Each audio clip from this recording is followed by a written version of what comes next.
In just a moment, Suspense with Martha Scott. Hey, it's time for the Autolite radio show, Mom. You better wake your dad up. I know darn well he won't want to miss it. You're right. Hey, Dad. This'll get him. Dad, who makes the Stay Full batteries? Autolite. And who makes spark plugs and complete ignition systems for your car? Autolite. And what radio show do the Autolite people put on over CBS every Thursday night? What? Hey, it's time for Suspense. Switch on the radio, Billy. The radio's on, dear. Just be quiet and listen.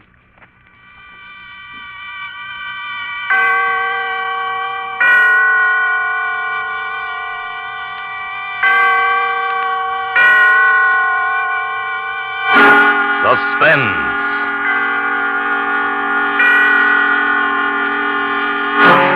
Autolite and its 60,000 dealers and service stations bring you radio's outstanding theater of thrills.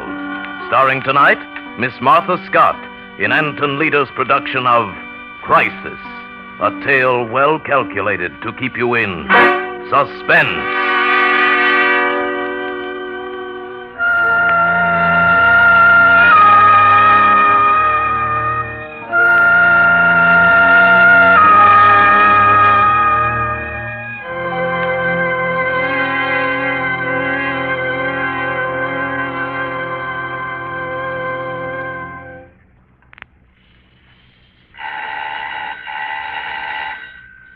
Mrs. Norquist.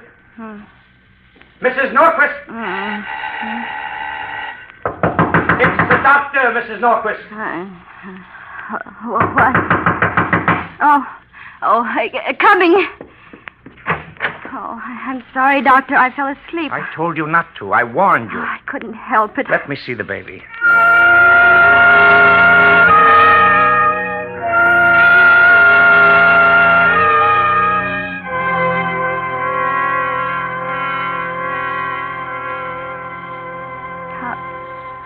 How is he?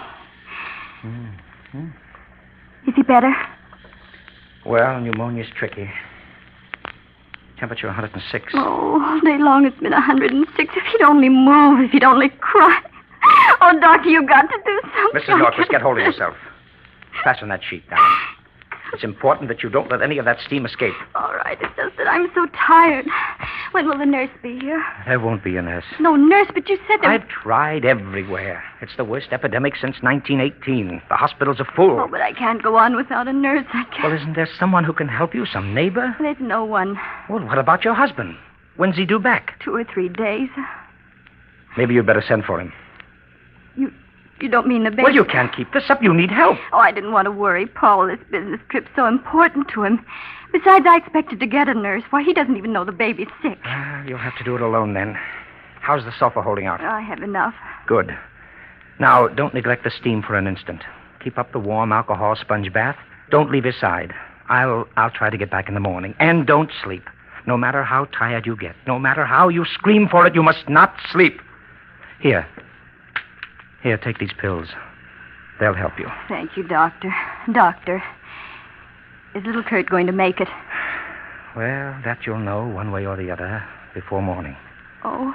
Crack that temperature tonight, and he'll pull through. It's the crisis.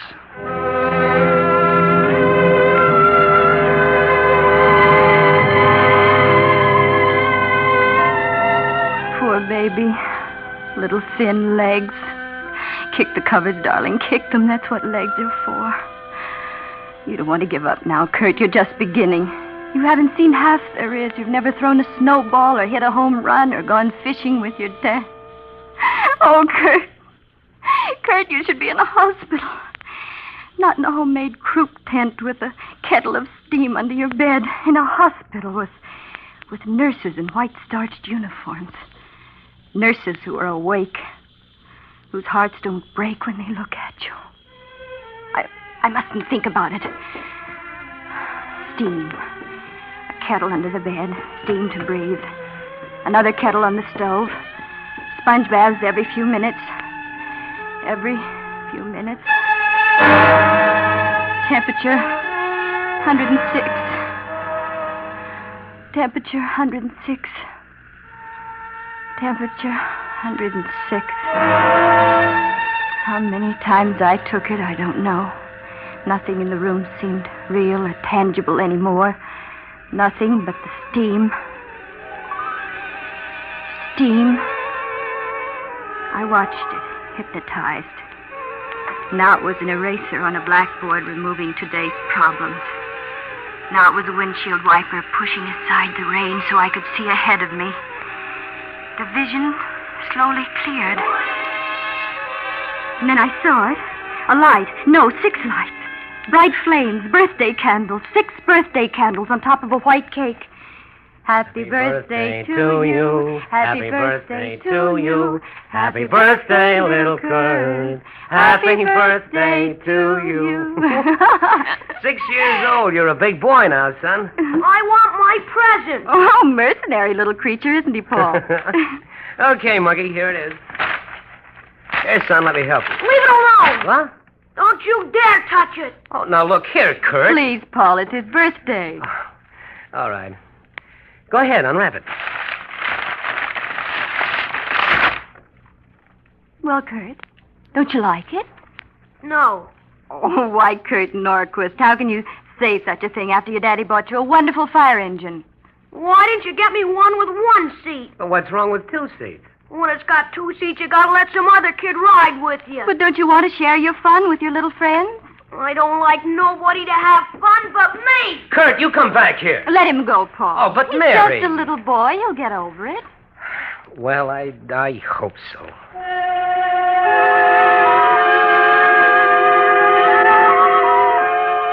There were more birthdays, but as Kurt grew, a mounting fear began to grow in me, too. He looked like a choir boy, but there was something else hiding back of those innocent eyes. At 8, he forged his report card. At 10, he stole some things from the dime store.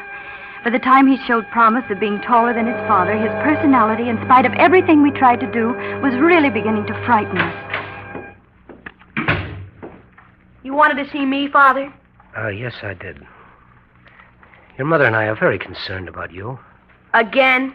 Why weren't you in school all week? It bores me. Well, where were you? What have you been doing? Thinking. Just thinking. What about, Kurt? What is it you think about? Is there something bothering you? Yes. Well, what is it, son? School. I hate it. But you like to read. That's different. I read what I like. I don't like to be told what to do. But don't you understand? Everybody has to be guided and told what to do. Sure, I understand. But I don't have to like it. And I don't like it. Kurt, I'm surprised at you. Is that all, Father? Yes, that's all. I'm disappointed. I thought you were going to beat me. Why, you insolent... Paul, Kurt! Please. There's someone at the door. What? Why, Mr. Johnson. Kurt home? Why, yes, he is. Hello, Paul. Oh, Fred. Well, what is it this time? Are you going to tell them, Kurt, or do you want me to? I don't mind. I stole a watch from Evans's jewelry store.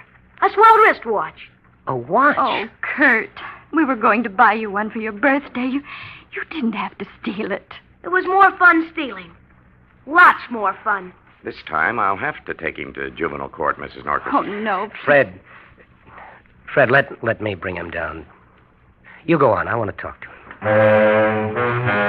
Paul's face was gray with hurt. His cheeks sagged and his eyes were bleak as he turned to Kurt. I didn't want it this way, son, but maybe it's the only solution. Maybe it'll help straighten you out. You're not going to put me in a reform school. Kurt! Kurt! Paul was savage as he ran up the stairs after him. Kurt slammed the bedroom door in his face, and as Paul flung it open... You've had this coming to you for a long time. Oh, no, you don't.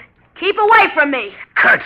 Wild lust was on Kurt's face, and a gun was in his hand, his father's revolver. I knew he'd do it even before it happened. Kurt! Paul went limp as he turned to me with a look of shocked surprise. Mary. Paul!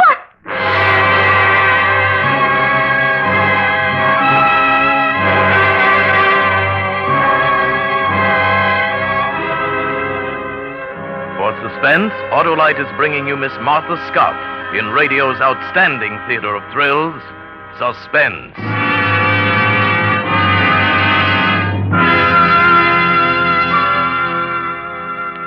Whew. If that didn't wake you up, Dad. Nothing will. Wake me up? Why, I wasn't asleep a while ago. I was just fooling you. Fooling, huh? Then tell me what I said. Just before Suspense started? Yeah. You asked me who made the stay-full battery. Naturally, I said Autolite. And when those Autolite people named it the stay-full battery, they weren't talking through their hats either. Why, that battery needs water only 3 times a year. Get that, Billy? Only 3 times a year. Golly. What's more... That's fine, dear. But don't you think you ought to let Mr. Martin give the commercial? Yes, folks, what Hap says is true. Autolite stay-full batteries need water only 3 times a year in normal car use. This means less trouble and care for you. For Autolite's greater liquid reserve practically eliminates one of the major causes of battery failure. Car owners everywhere tell us the Autolite Stay Full is the greatest battery ever built. So, friends, visit your neighborhood Autolite dealer and get an Autolite Stay Full battery for your car. Enjoy the advantages of extra plates and fiberglass insulation. It means so much to long battery life. And remember, Autolite Stay Full batteries need water only 3 times a year in normal car use. No doubt about it. Money can't buy a better battery for your car than Autolite. And now, Autolite brings back to our Hollywood soundstage Miss Martha Scott as Mary in Crisis, a tale well calculated to keep you in suspense.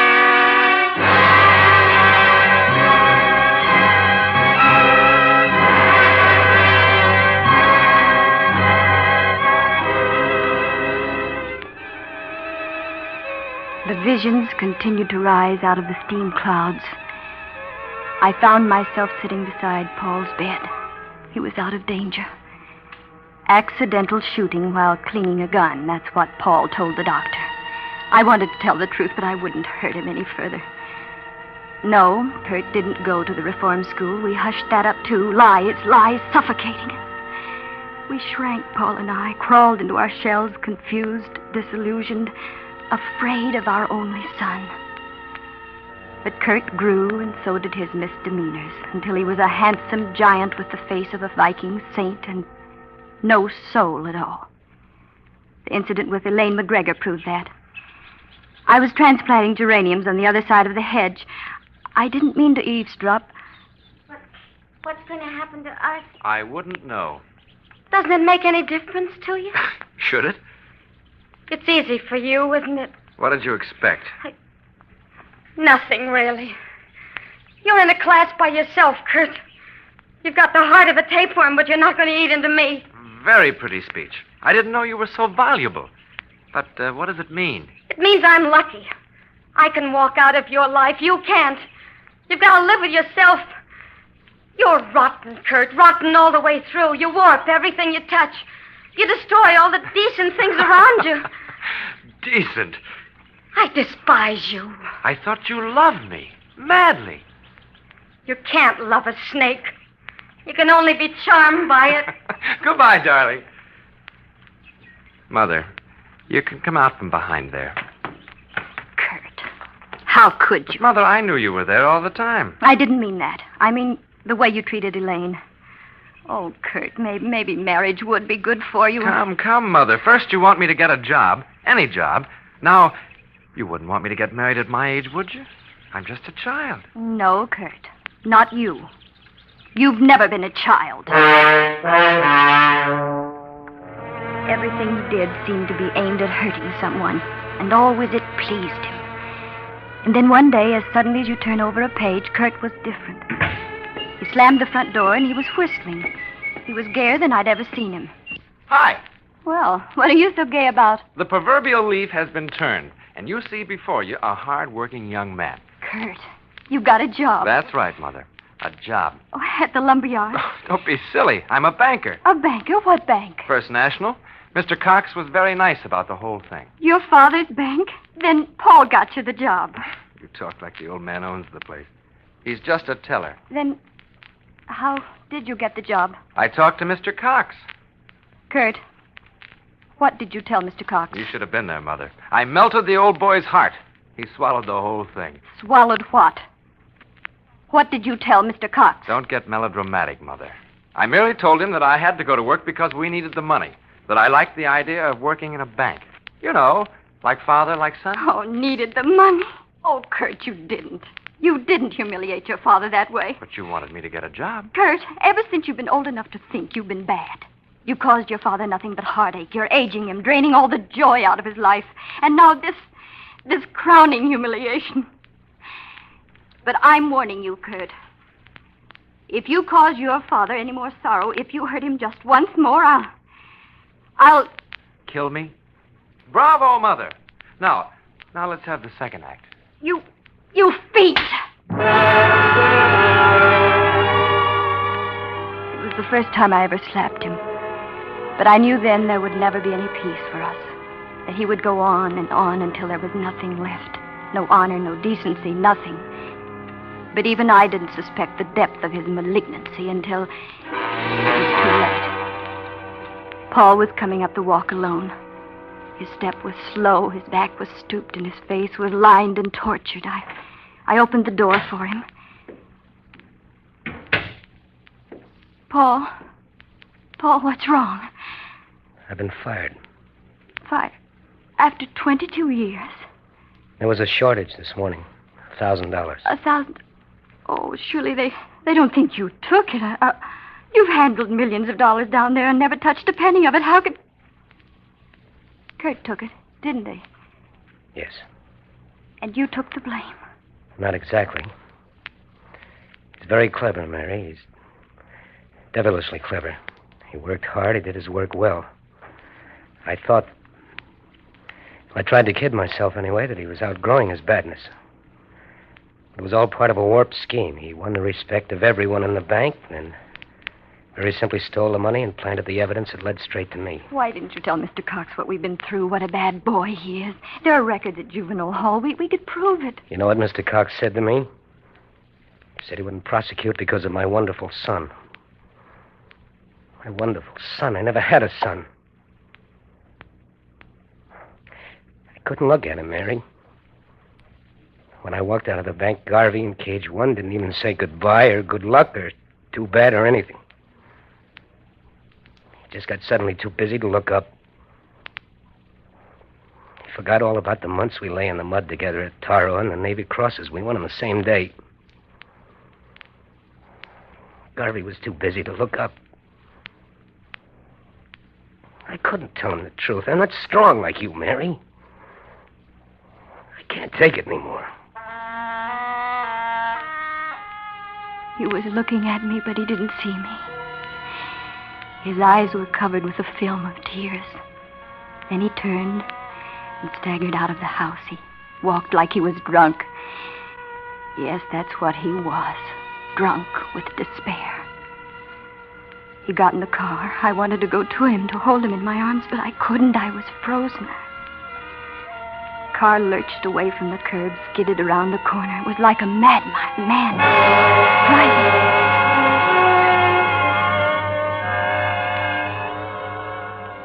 I wasn't surprised when they called me from the hospital. Reckless driving, they said. Accidental death. But I called it something else. I called it murder.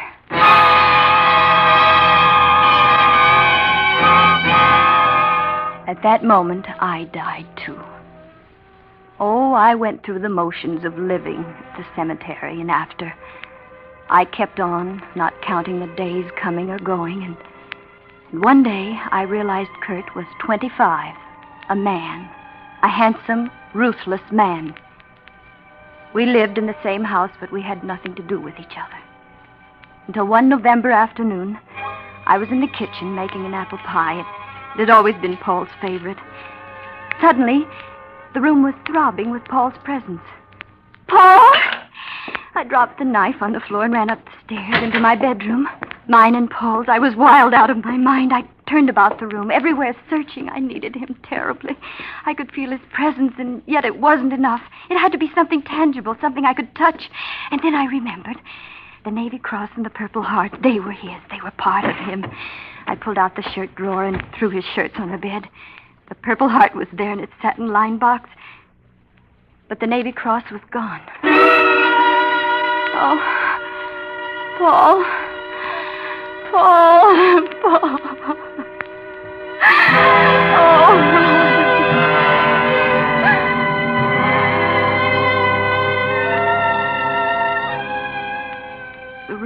dark. I lay there for quite a while. I had no reason to get up. Kurt was home.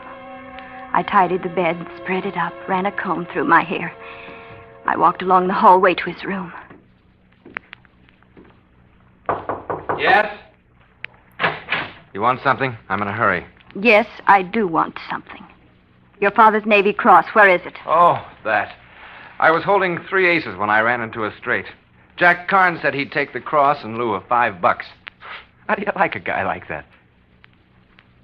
I looked at Kurt for a long time. Then I walked away. It didn't matter. Nothing mattered. Not that day or any other day. Not even later when the policeman came to the door. I have a warrant for the arrest of Kurt Norquist. On what charge? Murder.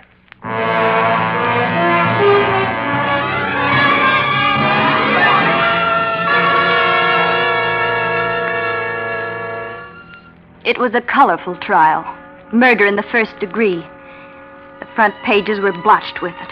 Little shop girls hurried to buy the evening editions of the sordid testimony to read on their way home from work. I went to the trial every day and listened with this strange sense of unreality. Sure I killed him. All I could think was, that flashing, handsome young man up there admitting to murder and worse is my son. No, I didn't hate him. I didn't even know him very well. Then why don't I feel anything? I just wanted to see what it was like. That's all. Why don't I shudder with disgrace? Why don't I crawl off into a corner and die? Sorry? What for? He's dead, isn't he? The trial went on for days, and Kurt was unmoved, insolent, triumphant almost. Even as his wretched soul made ready for the lethal chamber, he was untouched. In there, madam. 5 minutes. Thank you. Well, hello, Mother. Mother? Oh, yes, I am your mother. Huh? Oh, you brought me some cigarettes. Thanks.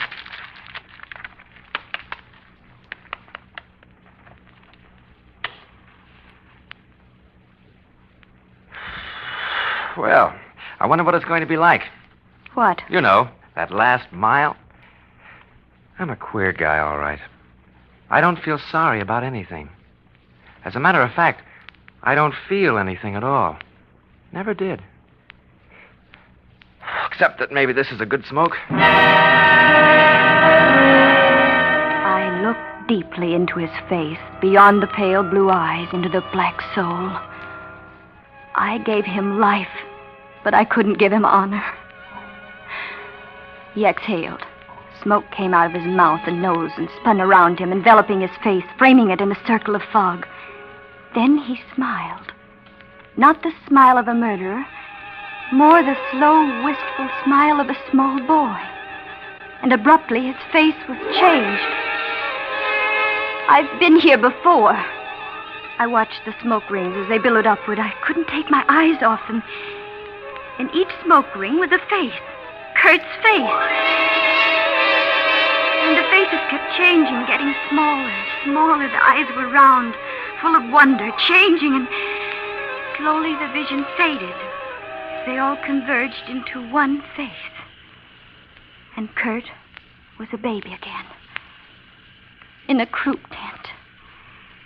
Fighting for the right to live a useless life. I've seen ahead. That's what it was. I know what's in store for him, and it's all bad. Steam. Not much left.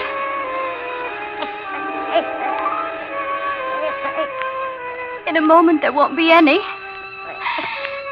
Oh, let him go. He'll turn out bad. No good, not worth my tears. It won't be wrong. Let him go. Steam. It's gone. I won't get the kettle. It isn't wrong. Let him go. No. Oh, no, little Kurt, wait. Don't go. Oh. The steam. Kettle. Get the kettle. Don't take him. Oh, please don't take him. He's just a little baby. He doesn't know. Steam. I must take his temperature. Oh, I'm afraid. The crisis. Temperature, 106. 60. 107. Oh, no, no. He's gone. He's gone. He's dead.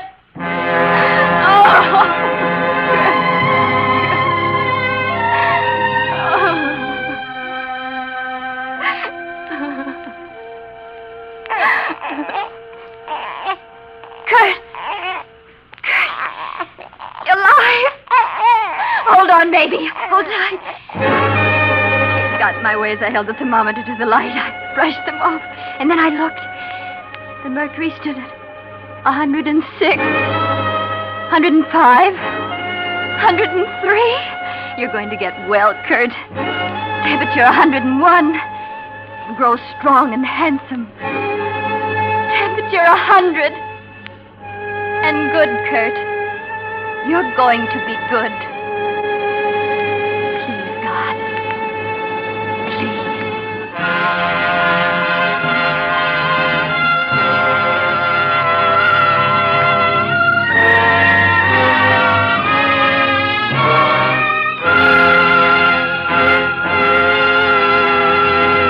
Thank you, Martha Scott, for a splendid performance. Miss Scott will be back in just a moment. Billy, would you mind getting me a glass of water, dear? You ought to install a stay full battery, Why, Mom. Billy. Sure. Then you'd only need to take a drink 3 times a year. Oh, you men.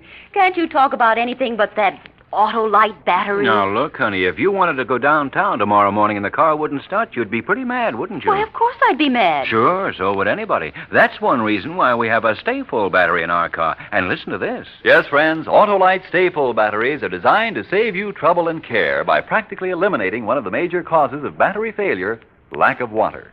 You see, Autolite Stay Full batteries need water only 3 times a year in normal car use.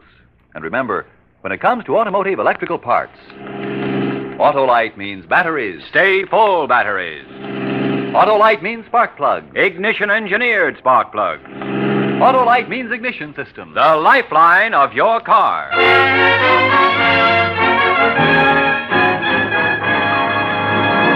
And now here again is Miss Martha Scott. It's been a real pleasure to appear on Suspense tonight.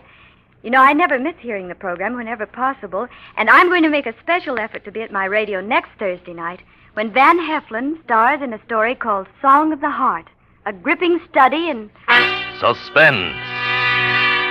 Miss Martha Scott is currently appearing in the RKO production So Well Remembered.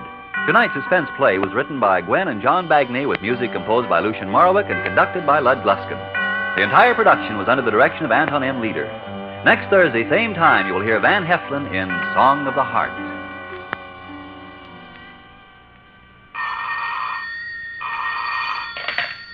This is the Autolite Suspense Show. Drive carefully. Save a life. It may be your own. Good night. Switch to Autolite. This is CBS, the Columbia Broadcasting System.